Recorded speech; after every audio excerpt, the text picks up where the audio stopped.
Bismillahirrahmanirrahim. Assalamualaikum warahmatullahi wabarakatuh.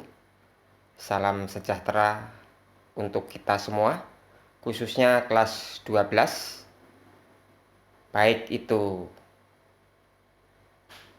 akuntansi, farmasi, dan juga TKJ. Nah, di dalam pertemuan yang keempat, ya, khususnya kelas 12 di sini, yaitu materi PKN, yaitu akan membahas dengan pokok materi, yaitu mengenai tentang perlindungan dan penegakan hukum. Tentu, mengenai tentang penegakan hukum di Indonesia, yaitu ada hubungannya dengan yang pertama atau A, yaitu hakikat perlindungan dan penegakan hukum. 1. Definisi dan konsep perlindungan serta penegakan hukum.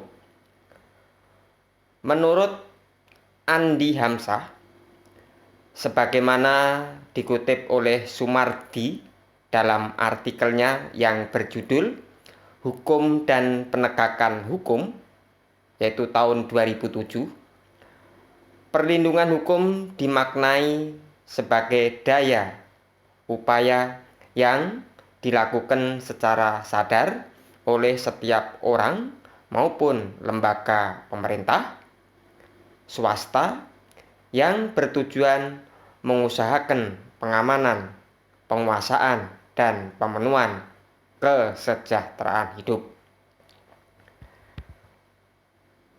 Sesuai dengan hak-hak asasi yang ada, makna tersebut tidak terlepas dari fungsi hukum itu sendiri, yaitu untuk melindungi kepentingan manusia. Dengan kata lain, hukum memberikan perlindungan kepada manusia dalam memenuhi berbagai macam kepentingannya. Dengan syarat, manusia juga harus melindungi kepentingan orang lain. Dengan demikian, suatu perlindungan dapat dikatakan sebagai perlindungan hukum apabila mengandung unsur-unsur sebagai berikut. A. Adanya perlindungan dari pemerintah kepada warganya. B. Jaminan kepastian hukum. C. Berkaitan dengan hak-hak warga negara. D. Adanya sanksi hukuman bagi pihak yang melanggarnya. Itu adalah yang pertama. Lalu yang kedua, yaitu mengenai tentang dasar hukum, perlindungan, dan penegakan hukum. Adapun dasar hukum yang mengatur tentang perlindungan dan penegakan hukum di Indonesia, di antara lain mencakup beberapa faktor, yaitu A.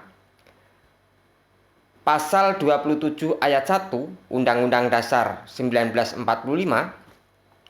menyatakan bahwa segala warga negara bersamaan kedudukannya di dalam hukum dan pemerintahan dan wajib menjunjung hukum dan pemerintahan itu dengan tidak ada kecualinya.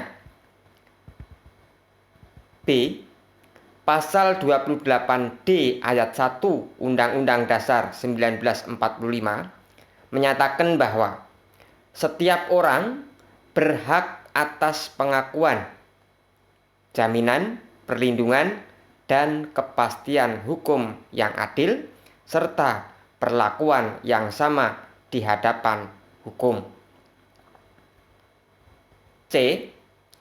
Pasal 28 ayat 5 Undang-Undang Dasar Negara Republik Indonesia tahun 1945 menyatakan bahwa untuk menegakkan dan melindungi hak asasi manusia sesuai dengan prinsip negara hukum yang demokratis, maka pelaksanaan hak asasi manusia dijamin, diatur, dan dituangkan dalam peraturan perundang-undangan.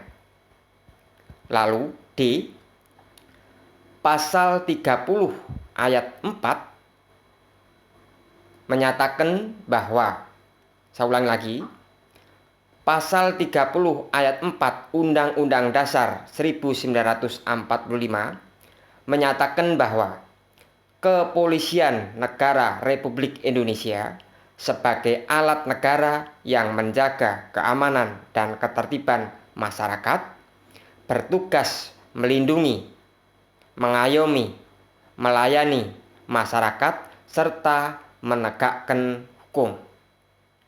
Lalu yang terakhir, dasar hukumnya, yaitu pasal 24 ayat 1 Undang-Undang Dasar Negara RI tahun 1945 menyatakan bahwa kekuasaan kehakiman merupakan kekuasaan yang merdeka untuk menyelenggarakan peradilan guna menegakkan hukum dan keadilan.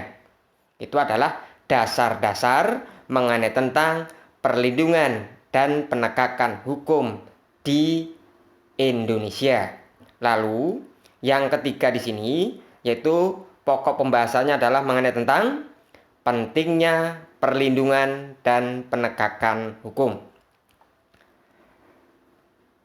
Sebagai negara hukum, Indonesia wajib melaksanakan proses perlindungan dan penegakan hukum. Negara wajib melindungi warganya dari berbagai macam ketidakadilan, ketidaknyamanan, dan penyimpangan hukum lainnya.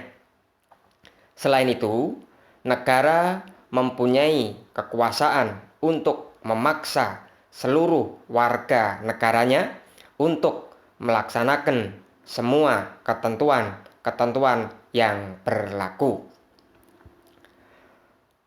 Perlindungan dan penegakan hukum sangat penting dilakukan karena dapat mewujudkan hal-hal sebagai berikut.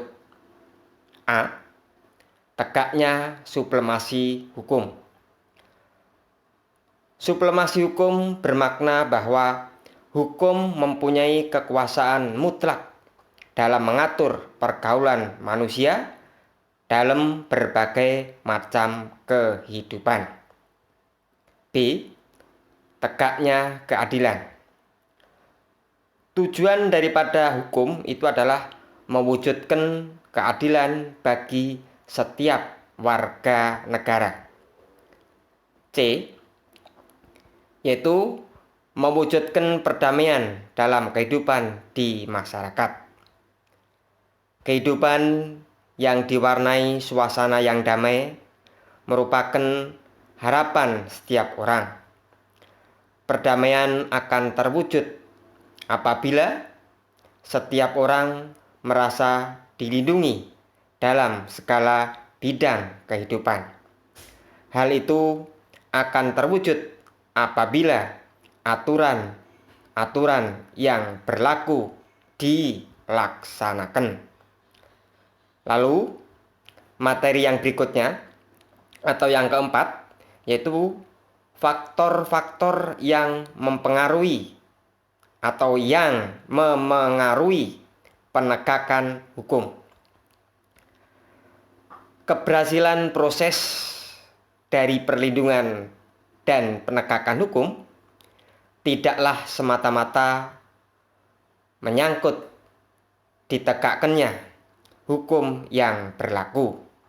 Akan tetapi, di sini adalah menurut Surjono Sukanto dalam bukunya yang berjudul Faktor-faktor yang mempengaruhi penegakan hukum, yaitu diterbitkan tahun 2002, sangat bergantung pula dari beberapa faktor.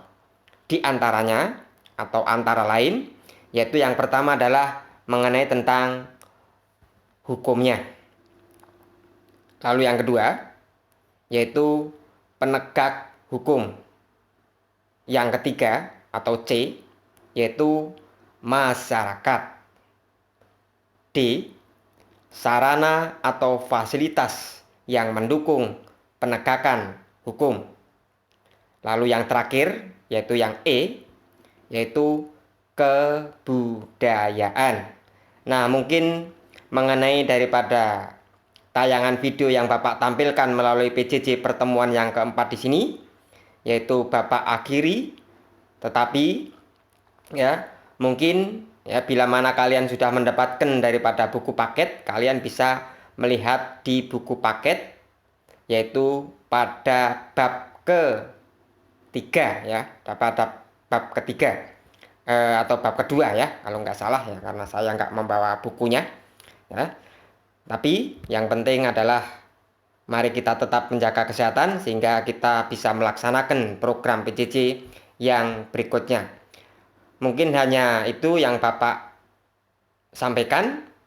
Terima kasih ya. Kita bisa bertemu kembali melalui PJJ yang kelima, yaitu dengan pokok materi peran lembaga penegak hukum dalam menjamin keadilan dan kedamaian. Mungkin hanya itu yang perlu Bapak sampaikan. Akhir kata, wabillahi taufiq wal hidayah. Wassalamualaikum warahmatullahi wabarakatuh.